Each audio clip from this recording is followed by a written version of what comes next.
Thank you, Mr. Chairman, and thank you all for participating in this. I'd like to thank particularly the Committee on the Exercise of the Inalienable Rights of the Palestinian People and the Division for Palestinian Rights for organizing this very important commemoration of the Nakba. Even commemoration is perhaps not the right word because it implies something of the past, not something that continues. You know, we are meeting today at a very strange moment of history. And we are commemorating, if you will, a very contradictory reality. 1948 saw the birth of the Universal Declaration of Human Rights and the birth of the Convention Against Genocide. It could have set the stage for an era of human rights in the post-World War II era.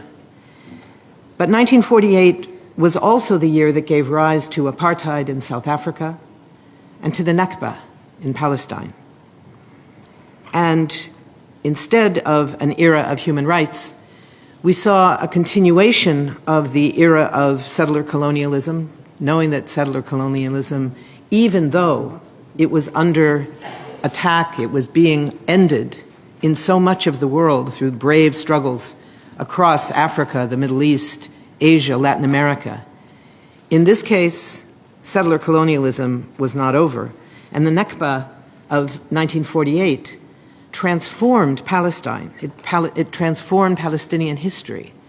And it consolidated one of the last colonial projects in the era of decolonization. Both South African apartheid and the Nakba in Palestine were enabled by Western colonial and imperial interests. South Africa and Namibia are now free, playing an extraordinary role in the world. And now the United States, unlike the earliest stages of the Nakba, but now for sure, the US is the main enabler of the current version of the Nakba, which is underway, particularly what we see in the genocide in Gaza, which is funded and armed by the United States, arming genocide through its provision of military aid, transfer of weapons, and the provision of absolute impunity to the Israeli state for its violations of international law, international humanitarian law, and the human rights of the population. We have already seen in this escalation of the Nakba, we have seen 3 times as many people killed in Gaza in a very small piece of historic Palestine than were killed during the original Nakba in 1948. 36,000 people known to be killed, tens of thousands, probably more, buried under the rubble. 15,000 were killed in the period of the Nakba in 1948. 500 villages were destroyed in the Nakba in 1948. In Gaza, we have already seen the destruction of 6 major cities, 8 major refugee camps, and virtually the entire infrastructure of the Gaza Strip, all destroyed. The expulsion and dispossession of 750,000 Palestinians in 1948 in the Nakba has now led to the expulsion and dispossession, in many cases more than once, of 1.3 to 1.5 million of Gaza's 2.3 million people already. And that is underway over and over again on a daily basis. What we see shared in the period from 1948 until 2023 and now 2024 is that none of this was accidental. None of this was simply the unfortunate result of a military battle. Because we see the deliberate nature of these attacks. We see the plan, because it's the same plan. The plan for ethnic cleansing, for seizing the land, for settling new colonies on what had been Palestinian land. Before October 7th of 2023, the year 2023, those first 8 months, had already been the bloodiest months across the occupied Palestinian territory since 1948. In the West Bank, there was an escalation of massive number of arrests, of pogroms carried out by settlers in Palestinian villages against those villages, military attacks by Israeli soldiers, the death of more Palestinians than any year before. And in Gaza, that year, a new study was released indicating that in the 16 years of the siege of Gaza, 20% of Gaza's children were already stunted by the age of 2 before October 7, before October 8th, and the period since then, that has led to an absolute denial of food, of water, of medicine, of shelter. This was under the easy version of a siege, the easy blockade that lasted for 16, now 17 years. And that was the effect on the children of Gaza already. In that entire period, from 1948 till 2023-24, we have seen absolute impunity for the Israeli state. Since 1967, with the creation of the so-called special relationship between my government, the government of the United States, and the State of Israel, we have seen the absolute impunity guaranteed directly by the United States, including here in the United Nations, where the U.S. consistently uses its veto in the Security Council to undermine efforts at creating a ceasefire, whether it was in 2006 in Israel's war against Lebanon, in 2008 and 9 in Operation Cast Lead against Gaza, again in Gaza in 2012, again in 2014, in the 55-day assault on Gaza of that year, in 2018, in 2021, and now again, the United States has said we don't need a ceasefire yet. What do they mean? Not enough people have been killed yet? Not enough children have been killed yet? We don't need a ceasefire yet? And in the General Assembly, Excellencies, where there is no veto, let us be very clear that the United States has been extraordinarily successful at using bribes and threats and punishments against those countries that had the temerity to stand up against U.S. domination of this very institution. That's not a new reality. That's something that goes back to the origins of the United Nations, I'm sorry to say. There's not time today to go through that history, but it is a long-standing reality. In the current period, in this escalation that we have seen of the Nakba process that has been underway, the specific intent required by the Convention Against Genocide was made very clear by Israeli officials, military officials, political officials, members of the Knesset, members of the government, the president, the prime minister, the defense minister, other ministers, over and over again, bragging, not afraid, not ashamed, that they were intending to wipe Gaza off the face of the earth, to bring it back to the Stone Age, that they were dealing with animals and not people. They weren't worried about these statements because they knew they had the protection of the United States, that they would never be held accountable. They would not be held accountable in the International Criminal Court. They would not be held accountable by the Security Council. They would not be held accountable by the United Nations itself. And they would not be held accountable in the International Court of Justice. It took the initiative of South Africa, now the Rainbow Nation, the post-apartheid nation, taking that initiative to say to the world that the institutions largely created in the interest of the colonial countries in the post-World War II moment could now themselves be claimed by the once colonized countries. It was a huge victory, even before their ruling, their almost unanimous ruling, that the actions of Israel are possibly genocidal. Those actions were first welcomed by the President of the United States, by President Biden, with a bear hug and with more weapons. The $3.8 billion worth of weapons that the U.S. sends to Israel every year, this year has skyrocketed up to $17 billion worth of weapons. The U.S. is now more complicit in this genocide than it ever has been before, not only because of the weapons that it is providing to carry out the genocide, but because of the impunity, and then the additional weapons on top of that. But this time there are consequences that we are seeing.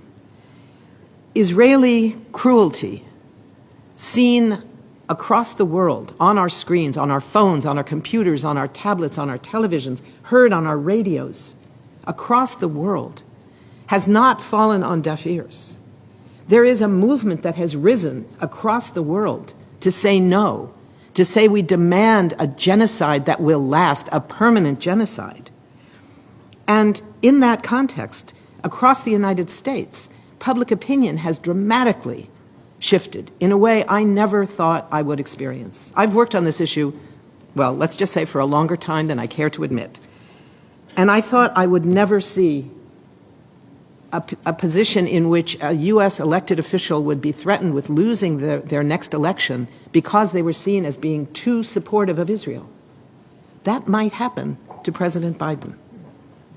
That's not my choice. That's not something I applaud, because it's resulting from the U.S. complicity in the death of thousands of Palestinians, thousands of children. But what we are seeing is this incredible shift in public opinion, so that 80% of President Biden's own party want an immediate ceasefire, right? We're not surprised to see that this movement that is not new. There has been a movement for Palestinian rights in the United States for decades. If we look back 20, 25 years, that movement has made incredible progress at changing public opinion, at changing media coverage. But it's not anywhere near where it needed to be to actually result in policy shifts. Shifting the public opinion, shifting the media coverage is only step one. It's much more difficult to change the actual policy.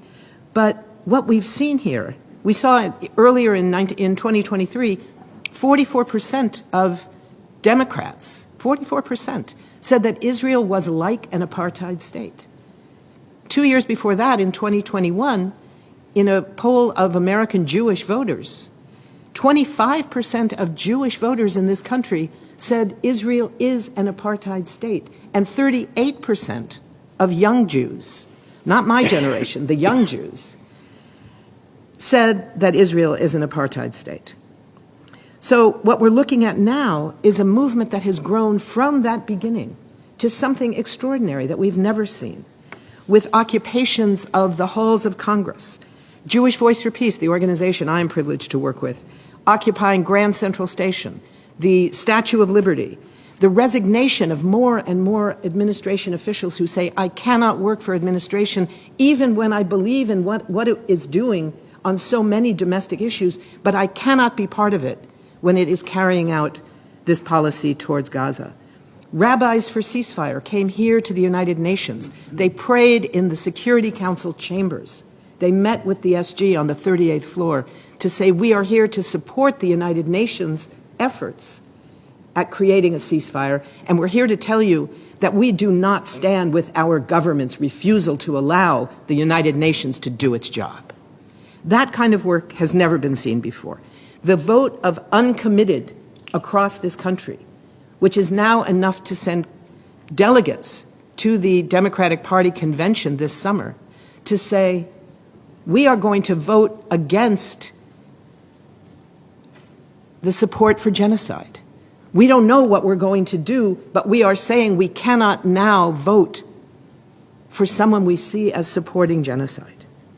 This has never happened before. And then on the campuses across this country, 175 campuses at the last count, it's probably more because it's rising day by day, where the tents are going up. You know, the tents were first a symbol of the genocide, the Nakba of 1948.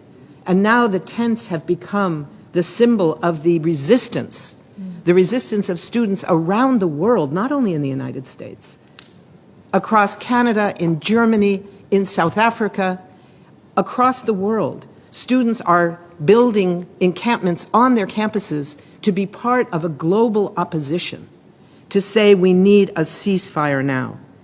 And it's not only young Jews, obviously. This is the justice generation.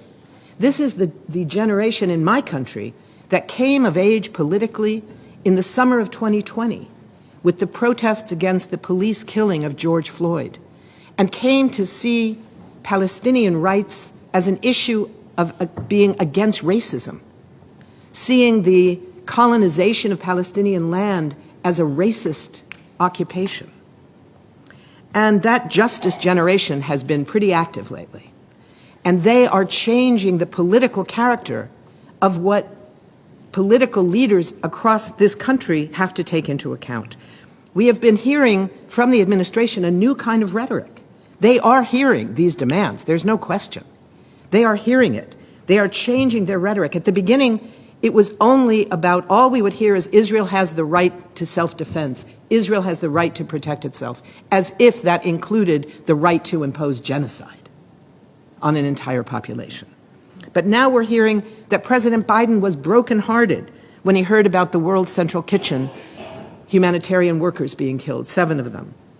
That same day, his administration authorized the sending of 1,000 or more new bombs, including the 2,000-pound bombs, one of which can decimate the structures and the people of an entire city block. So we're hearing a shift in the language. We're not yet hearing the necessary shift in the policy. 3 days ago, we heard about a new shipment of tank ammunition and mortar rounds. This is not the ceasefire that we are demanding yet. The change in the rhetoric at the White House has not been translated into accepting the need for a ceasefire. You know, it took our movement more than 20 years to normalize the understanding that apartheid was the right term for describing Israeli actions in carrying out its occupations throughout the occupied Palestinian territory. It has taken less than 3 months to normalize the term genocide to describe what Israel is doing across Gaza. And because the Israeli actions and its intentions are so clear, that movement is now growing. We still have a huge amount of work to do. We need to unite our movement with the United Nations as a partner. And we know that there is a huge example of how to do that in the years of the 1970s and 1980s in the struggle against South African apartheid, where the United Nations played a huge role in helping to build the global movement against apartheid. And in those years, it was mainly in the General Assembly, because like now, the Security Council had a veto, and the US, often Great Britain as well, over and over and over again would veto any resolution calling for sanctions against the apartheid regime in Pretoria. But somehow those resolutions kept getting passed in the General Assembly, urging member states to impose an arms embargo, to impose a trade embargo, to stop allowing the apartheid government in South Africa from having access to the global banking system. And over again, we would hear in the United States, oh, don't worry, it's not binding in international law. But somehow, country after country, faced with protest after protest in their own countries, using the statements and the resolutions of the General Assembly as evidence, came to their governments and said, this is your obligation. And we are demanding, we the people of your country, are demanding that you carry it out, whether or not it's legally binding according to the UN Charter.